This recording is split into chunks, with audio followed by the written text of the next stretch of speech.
So in our last session, Pastor Larry congratulates us and he tells me, Cathy, life will never be boring with Gary.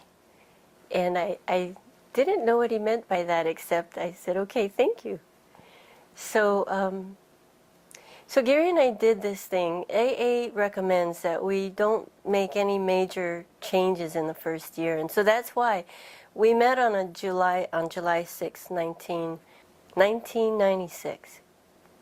And so we were married July 6, 1997. And life with Gary was pretty exciting. He was in the process of building building up his property, and so I got to help him with the things around here. But Gary had some challenges, and one of the challenges was that because of his previous lifestyle, he had lots of bone issues, a lot of joint issues, and so he ended up having to get foot surgery within a year of our marriage. And through that foot surgery, he got back into using pills to take care of his pain, and from pills it went to back to drinking, and from that he. So at that point, it's a challenge for me, and I didn't know where or how to deal with this, except that I needed to seek God out. I needed to go and seek out what His promises were for me. It felt like God had forgotten me, but I found a lot of solace by turning to Scripture, and I was able to endure. That's a promise. I was able to endure what was going on in my marriage. And by June of 2000, Gary gets arrested for being part of a drug ring of some kind. So that afternoon when I come home and Gary's not here, and I find out through a phone call that he's on Oahu and he's being held at jail, whatever, first person I call is Pastor Larry Elias. Pastor, you're right. My life is not boring with Gary. And Gary comes home after spending 10 months out of our household. He comes home in April of 2001. And life kind of sort of gets back on a keel that is not real even, but we're getting back. You know, God restored. I truly believe that God restored our family, and that was my prayer. 2003, August, Gary has a heart attack. And we need to take him to Oahu to get some work done on his heart. He had a blockage, and Pastor Larry's words, you know, my life was not boring, absolutely not, because I just never knew what thing was coming up. He was like a kid that was always getting into some kind of a medical scrape. You know, Gary loved riding his motorcycle. He told me when we first met that he felt the closest to God when he was on his bike. And that morning, when he left for the doctor's office, I thought that would be a nice time to go for a ride with him. But then I remembered he said that was when he felt the closest to God, and I thought, well, he hasn't been on his bike for a long time. I'll just let him have his time with God. And we did make arrangements that I'd make us lunch when he got back, and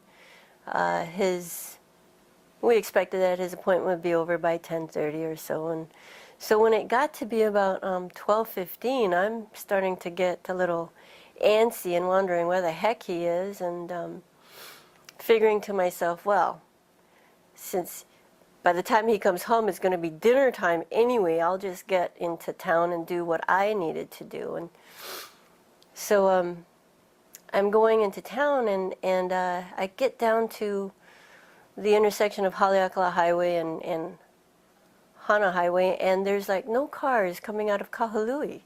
as I'm driving towards Kahului, and I'm thinking, well, that's really odd, that's really strange. But as I'm starting to get closer to into Kahului, I notice the pretty blue lights up ahead, and I think, oh, there's been an accident. And then I start seeing that all the cars are being diverted up Pulehu Road, and I'm thinking, oh, that's why there's no cars coming up from Kahului to Paia, because they're all being diverted.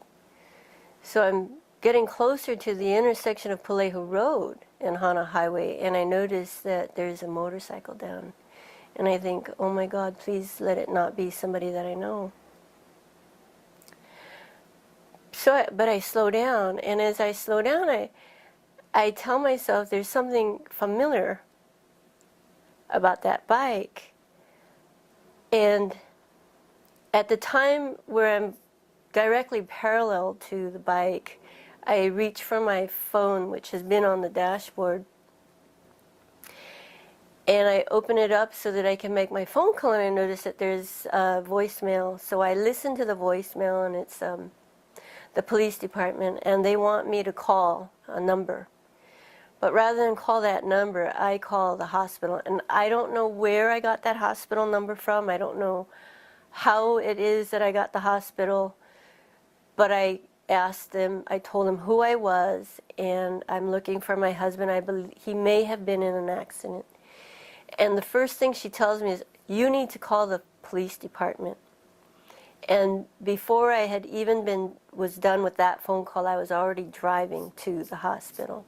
But I got to the hospital and emergency room, and I was taken in by the hospital administrator, a police officer. I was taken into the conference room, and I was sat down with a chaplain, and I was told what happened. And what went through my mind was, why is it that I did not get a phone call? And apparently they had called my cell phone. I had left my cell phone in the car all that time while I was waiting for Gary here. Why they didn't call my home, that's like something that I guess I get to ask God when I get to heaven. But they worked on Gary for a couple of hours, and the doctors came out and asked why it was that they could not stabilize his blood pressure, what history I needed to tell them so that they could get Gary stabilized. And I told him about a heart attack. I told him about the blood thinners. I told him about the stint, and it was like, oh yeah, okay. And they went in, and they weren't able to get Gary stabilized, and they were not able to bring him back from the edge, I guess. And Gary died in the emergency room November 29th, 2004. And life has been different. Some days are easier to deal with than others. It has been, it will be 3 years this November. I miss him, sometimes more than others, sometimes more often. I miss him. I'm really grateful to the Lord for having gifted me with Gary for those 7 years that we were married.